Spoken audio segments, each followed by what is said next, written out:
નમસ્કાર મિત્રો, સ્વાગત છે ફરી એક નવા વિડીયોમાં। તો મિત્રો આજે આપણે ઘણા ટાઈમ પછી આજે વિડીયો લઈને આવ્યા છીએ। તો મિત્રો આજના અપડેટ શું છે એની વિગતવાર માહિતી આપવાનું છું। માનવ જ્ઞાનમાં આજે મહત્વપૂર્ણ અપડેટ છે। હાઈકોર્ટના નિર્ણય વચ્ચે મિત્રો એક શિક્ષણ મંત્રીનો નિર્ણય આપણને જોવા મળી રહ્યો છે, જેમાં શું આ નિર્ણય પહેલાં જ શું ભરતી આવી શકે છે, શું બોલ્યા છે મંત્રી, તો તમામ ઉમેદવારો આજની મહત્વપૂર્ણ અપડેટ છે ખાસ નિહાળશો। જેમાં ખાસ મિત્રો આવનારી જે ભરતી વિશે અને સાથે સાથે ભરતી કેલેન્ડર વિશે પણ આ મંત્રી દ્વારા છે એ જાહેરનામું આપવામાં આવ્યું છે। જે મિત્રો એક કોન્ફરન્સમાં મીટિંગ થયેલી હતી અને કોન્ફરન્સ દ્વારા જે પ્રશ્નો છે મિત્રો પૂછવામાં આવ્યા હતા એના આન્સર રૂપે આપણને જવાબો મળ્યા છે। તો એની વિગતવાર માહિતી આપણે ખાસ આ વિડીયોમાં તમને બતાવવાના છે। વિડીયો ખાસ અંત સુધી નિહાળશો। ચેનલ ઉપર નવા છો, ચેનલને હજી સુધી મિત્રો તમે સબસ્ક્રાઇબ નથી કરી નાખજો। બેલ આઇકન પ્રેસ નથી કર્યું, કરી નાખજો। અને સાથે ટેલિગ્રામ વોટ્સઅપ ગ્રુપ જોઈન નથી કરીને તો પણ જરૂરથી કરી નાખજો। હા મિત્રો આજના અપડેટ શું છે એની વિગતવાર માહિતી આપતા જઈએ એના પહેલાં મિત્રો આપણને ખબર છે કે શિક્ષણ મંત્રી છે મિત્રો એ આપણને ખબર છે કે હવે જે રિયાબા જાડેજા છે, જે આપણને અહીંયા સ્ક્રીન ઉપર તમને થંબનેલમાં ફોટો પણ જોવા મળી રહ્યો છે। હવે આ જે નવેસરથી મિત્રો જે નવા શિક્ષણ મંત્રી તરીકે નિયુક્તિ થઈ છે, જેઓ શિક્ષણ વિભાગનું કામ કરી રહ્યા છે, પરંતુ કંઈ ના કંઈ એમને એ નથી ખબર કે કેટલી ભરતી થવાની છે, કેટલી જગ્યાઓ ખાલી છે, ખાલી હાલી નીકળ્યા છે ભાજપનો ખેસ પહેરી। અને મિત્રો આ તમને જે આપણે જે યુવાઓ છે અને જે આપણે લાયકાત મેળવી છે એ લાયકાત માટે થઈ અને આપણે જે પ્રયત્નો કરી રહ્યા છીએ, તમને સ્ક્રીન ઉપર ફોટો પણ જોવા મળી રહ્યો છે, પરંતુ એમને એ નથી ખબર કેટલી ભરતી કરવાની છે।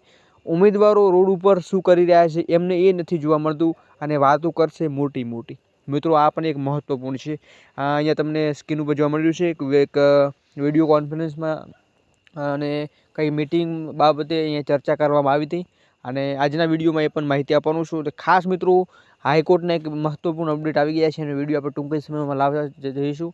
અને નવા ભરતી અને વયમર્યાદા બાબતે પણ ઉમેદવારો ફરી મિત્રો ગાંધીનગર ગયેલા છે અને આપણે અગાઉ એક વિડીયો પણ મૂકેલો હતો કે તમામ ઉમેદવારો એકજૂટ થઈ અને કંઈક કાર્ય કરવું પડશે ત્યારે જ કંઈક શક્ય બનશે, બાકી બાકાઝીકી કર્યા વગર મિત્રો કંઈ પણ પ્રકારની અહીંયા આપણને અપડેટ પણ જોવા નહીં મળે, કેમ કે બધા એક સાથે મળી અને કંઈ નવા સરકારને સંદેશો આપીશું કે ભાઈ હવે તમે આ જે કરી રહ્યા છો એ બંધ કરો અને કઈ અમારી રીતે કઈ જે પ્રોસેસ થઈ રહી છે એની ભરતી બાબતે કંઈ નવા ન્યૂઝ આપો, જેથી અમે આજે રોડ ઉપર ફરતા થઈ રહ્યા છીએ એ બંધ થઈ જઈએ।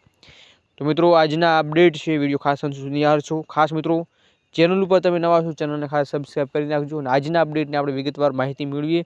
અને આજને તો અપડેટ આપતા પહેલાં મિત્રો એક વાત પણ તમને કહી દઉં કે આ વિડીયોમાં જે થોડો વોઇસ મિત્રો કેલ્ક્યુલેશનના કારણે થોડો વોઇસમાં થોડો ડિફરન્ટ છે, તો ખાસ થોડો અચૂક વ્યવસ્થિત રીતે તમે સાંભળશો, કેમ કે વોઇસમાં અહીંયા થોડો ચેન્જીસ પણ આપણને જોવા મળી રહ્યો છે। તો વયમર્યાદા બાબતે અને જે ભરતી બાબતે ફરી મિત્રો ગાંધીનગર ખાતે ઉમેદવારો છે એ મિત્રો ગયેલા છે। તમે ગયા છો કે નહીં એ મિત્રો મને નથી ખબર, પરંતુ તમે કમેન્ટમાં ચોક્કસ જણાવજો કે હું પણ ગાંધીનગરમાં મારો સહયોગ આપવા હું ગયેલો છું।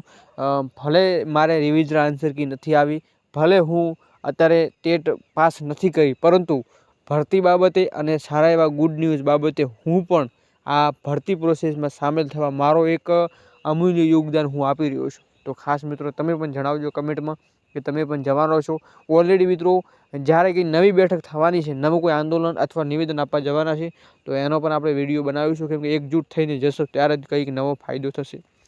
બાકી પહેલાં પણ હું કહેતો હતો ને અત્યારે પણ કહું છું કે ઉશ્કેરાની વાત હું નથી કરી રહ્યો, હું આપણા જે હકની લડાઈ છે લડવાની વાત કરી રહ્યો છું। તો આજના વિડીયોમાં આપણે થોડી ચર્ચા કરીએ કે મંત્રી દ્વારા શું નિવેદન આપવામાં આવી રહ્યું છે, તો જોઈએ કે મંત્રી દ્વારા શું મહત્વપૂર્ણ નિવેદન આપવામાં આવી રહ્યું છે। તો ખાસ વિડીયોમાં માહિતી નિહાળો। શિક્ષકોની ઘટનો વિષય આવી ગયો, હું તમને સીધું લઈ જાઉં શિક્ષકોની ઘટની આપણે વાત કરી। આપણું ઓલમોસ્ટ 2030 સુધીનું ભરતી કેલેન્ડર આવી ગયું છે। પ્રાઇમરીમાં અત્યારે આપણી પાસે ટૂંકમાં આપણે 1 થી 8 ની વાત કરો તો 1,70,000 શિક્ષકો કાર્યરત છે। 1 થી 5 માં આપણી ઘટ જે છે એ 11,000 શિક્ષકોની અને 6 થી 8 માં 9,000 શિક્ષકોની।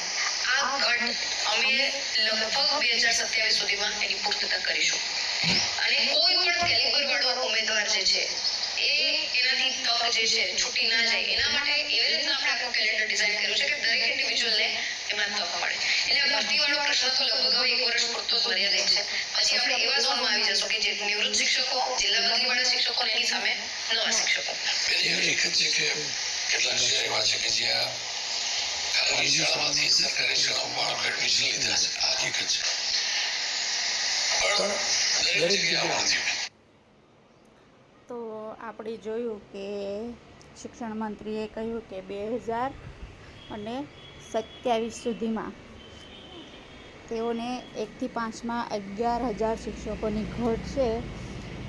અત્યારે હાલમાં 2030 સુધીનું કેલેન્ડરમાં 2030 સુધીના ભરતી કેલેન્ડર મુજબ એ લોકો ભરતી કરશે અને 2027 સુધીમાં દરેક જગ્યાઓ એટલે કે 1 થી 5 ધોરણમાં જે 11,000 શિક્ષકોની ઘટ છે તે પૂર્ણ કરશે અને ભરતી પૂર્ણ કરશે. તો મિત્રો આપણે શિક્ષણ મંત્રીની જે ભાષણ આપણે સાંભળ્યું છે, ઓલમોસ્ટ એ કહી રહ્યા છે કે 11,000ની આજુબાજુ જગ્યાઓ ખાલી છે અને 6 થી 8માં પણ 8,000ની જગ્યાઓ, 9,000 જેવી જગ્યાઓ ખાલી છે. હવે આ જગ્યાઓ છે એની પૂર્તિ 2026માં કરવાની છે. એના બદલે એમ કહી રહ્યા છે કે 2027 સુધીમાં આ જે જગ્યાઓ ખાલી છે એની પૂર્તિ થશે, એટલે કે એ જગ્યાઓ ભરાશે. હવે એ પણ કહી રહ્યા છે કે 2030 સુધીનું ભરતી કેલેન્ડર ફરી જાહેર થશે, એટલે કે જાહેર થશે એવું બોલ્યા છે. હવે એમને એ નથી ખબર કે ભરતી કેલેન્ડર બાબતે એમને નથી માહિતી ખબર, એમને જગ્યાઓ બાબતે નથી ખબર કેટલી ઓલમેટ જગ્યાઓ ખાલી છે, ઉમેદવારો શું કહી રહ્યા છે. હવે ઉમેદવારો ગાંધીનગર જઈ અને જગ્યા બાબતે મિત્રો જે RTI કરેલી હતી અને એ જગ્યાઓમાં 13,000ની આજુબાજુ કે 15,000ની આજુબાજુ જગ્યાઓ ખાલી છે. તો મંત્રી 11,000ની આજુબાજુ જગ્યા કહી રહ્યા, એ પણ 2027 સુધીમાં ભરવાની એવું કહી રહ્યા છે. પરંતુ અહીંયા જગ્યાઓ જે ખાલી છે એ જગ્યાઓ મિત્રો 2026માં ભરવામાં આવે એવી ઉમેદવારો માંગ કરી રહ્યા છે. તો 2027 સુધીમાં જો આ જે 11,000ની જગ્યાઓ ભરવામાં આવે છે તો આપણે માનીને ચાલીએ કે 2026માં 5,000ની અને 2027માં 5,000ની ભરતી આવશે. મિત્રો ભરતી કેલેન્ડર પ્રમાણે જો સરકાર ભરતી કરવા ઈચ્છી રહી છે તો ભરતી બમ્પર આવવાની છે. બાકી આ જે મંત્રી ફાકાઝીકી કરી રહ્યા છે, તમારું શું કહેવું છે? બાકી કમેન્ટમાં જણાવજો. અને જોવાનું એ રહેશે કે શું આ મંત્રી બોલ્યા છે એવી રીતે થશે કે પછી વિભાગ કંઈ અલગ નિર્ણય રહેશે, એ પણ એક મોટો પ્રશ્ન છે. બાકી આપણને ખબર છે કે અગાઉ પણ જે મંત્રી હતા કુબેર ડિંડોર, એ પણ ફાકાઝીકી કરતા. અને આવા શિક્ષણ મંત્રીઓ મિત્રો આવે છે જેમને 8 પાસ પણ કહી શકીએ.